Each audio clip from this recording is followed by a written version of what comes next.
Now in this video we will study about the Darwinism और Darwin theory. Darwin theory बहुत लंबी है, उसके बहुत सारे postulations हैं, तो उसको 5 main postulates में डिवाइड किया गया है, जिसको Darwinism या Darwin theory कहते हैं. Now Darwinism is based on 5 main postulates. First is overproduction or prodigality of nature. What is overproduction? Means जितना मैक्सिमम पॉसिबल हो हर स्पीशीज़ ट्राई करती है कि अपनी स्पीशीज़ के नंबर्स को इंक्रीज़ करें. It is the natural tendency to produce more number of progeny in geometric ratio for perpetuation of the species. He observed prodigality potential many species of plants and animals. उसने देखा कि कितना potential है prodigality का. Example, salmon fish produces about 28 lakh egg in a single season. In a span of 750 years, single pair of elephant would produce 1 crore 90 lakh elephants.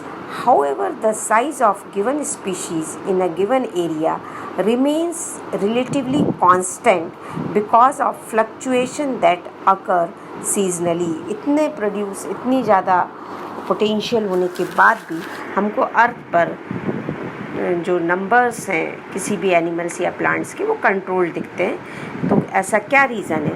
तो second जो पोस्टुलेशन था that was the struggle for existence. What is struggle for existence?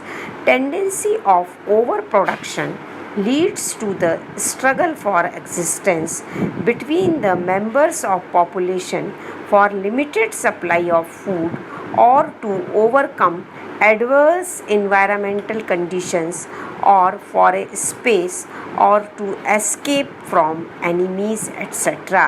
Produce होने के बाद उनको struggle करना पड़ता है. ये स्ट्रगल कई तरीके से होता है.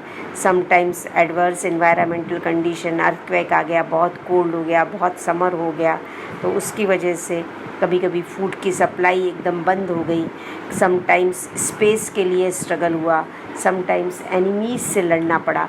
तो हर एक टाइप के स्ट्रगल को पार करते हैं इसमें से जो ओवर प्रोडिगलिटी हुई या प्रोडिगलिटी जो ओवर प्रोडक्शन हुआ उसमें जो स्पीशीज़ है वो ख़त्म हो जाती है.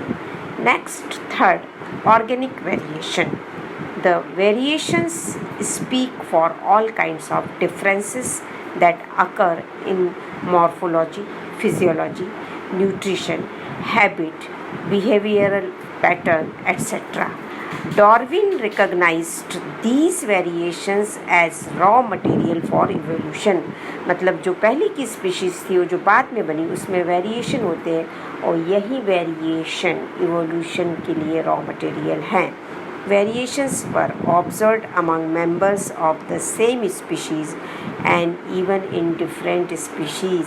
एक ही घर में जो मेंबर्स होते हैं उनके कैरेक्टर्स में वेरिएशन मिलते हैं, चाहे वो बाहर से हो, मॉर्फोलॉजी हो, चाहे अंदर फिजियोलॉजी हो, न्यूट्रिशन, हैबिट, बिहेवियरल पैटर्न, बहुत सारे वेरिएशंस हमको देखने को मिलते हैं और यही वेरिएशंस ऑर्गेनिक वेरिएशंस माने जाते हैं.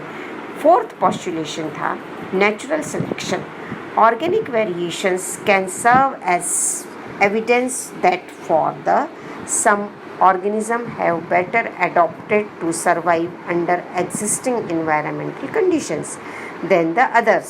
जो ये वेरिएशन होते हैं वो वेरिएशन अपने को इन्वायरमेंट में अडॉप्ट करने के लिए होते हैं. In the struggle for existence organism with favourable variations are selected by nature. मतलब जो वेरिएशन फेवरेबल होंगे नेचर उसको सिलेक्ट कर लेगी और जो अनफेवरेबल होंगे, जो हैबिटेट में या सोसाइटी में फिट नहीं बैठेंगे, वो पेरिश हो जाएंगे. According to Darwin, the principle by which useful variations are preserved by nature and it is called natural selection. H Spencer named this process as survival of fittest. इसको survival of fittest भी बोलते हैं. जो fit होगा survival में वो naturally select होगा और आगे जाएगा. Now fifth was origin of new species. कैसे न्यू स्पीशीज़ बनेगी, जिसको बोला गया speciation. As favourable variations are transmitted from generation to generation. कई generation तक ये variations transfer होते रहेंगे. Successive generation become better adapted to environment. Gradually, these adaptations with few new modification become fixed in the life cycle and finally giving rise to a new species. मतलब cat से lion तक की journey. It is the example of origin of new species. Evidences Darwinism include कौन से evidences लिए Darwinism में?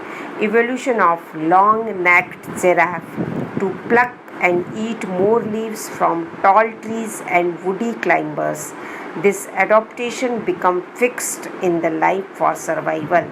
The giraffe born tall could survive in the famine heat areas. This adaptation was transmitted to their offspring. This is how present long-necked giraffe came to existence. मतलब giraffe की गर्दन पहले इतनी लंबी नहीं थी. फैमिन मीन्स अकाल आया, उसके बाद वो पेड़ बड़े होने लगे और वो उचक उचक कर खाने लगा. कंटिन्यूसली जनरेशन टू जनरेशन ये चलता रहा नेक, और फिर ये कैरेक्टर फिक्स हो गया एंड जिराफ की न्यू स्पीशीज़ बनी. Same, second example, black color peppered moth evolved gradually a new species. DDT resistance in mosquito intensive. DDT spraying destroyed all types of mosquitoes. However, some mosquitoes developed resistance to DDT and survived the onslaught of DDT spray. Such resistance mosquitoes survived and reproduced, giving rise to the more resistant offspring. कई सालों से हम DDT डालते जा रहे हैं, मच्छर मरते गए, कई जनरेशन तक ऐसा चलता रहा. फिर उन्होंने अपनी बॉडी DDT के लिए रेजिस्टेंट कर ली और फिर जो नई जनरेशन बनी वो मोर रेजिस्टेंट DDT के लिए हो गई. मतलब DDT से उसको नहीं मारा जा सकता था और इस तरह से मॉस्किटो की न्यू स्पीशीज़ फॉर्म हुई. नाउ डार्विन की थ्योरी काफ़ी उस समय चली, लेकिन कुछ नए लोग भी आए, उसमें कुछ ड्रॉबैक्स डार्विन की थ्योरी में निकाले और ऑब्जेक्शंस निकाले. So what are the drawbacks and objections to Darwinism?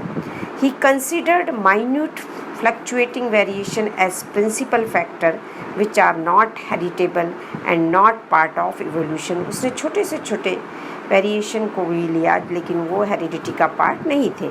He also did not distinguish somatic and germinal variation and considered all variations are heritable. Somatic cells में जो वेरिएशन हुए, germ cell में वो फ़र्क डिस्टिंग्विश नहीं कर पाया. According to him all the variations are heritable, मतलब they transfer from one generation to another generation. He did not explain the arrival of the fittest, मतलब जो आएगा वो फिट कैसे होता है, इसको सर्वाइवल ऑफ द फिटेस्ट उसने कर लिया लेकिन अराइवल ऑफ द फिटेस्ट को एक्सप्लेन नहीं कर पाया. He also did not explain the cause, origin and inheritance of variation end of vestigial organs, nor he could explain the extinction of species. क्यों vestigial organs form हो गए, क्यों species का extinction होता है, he was not able to explain.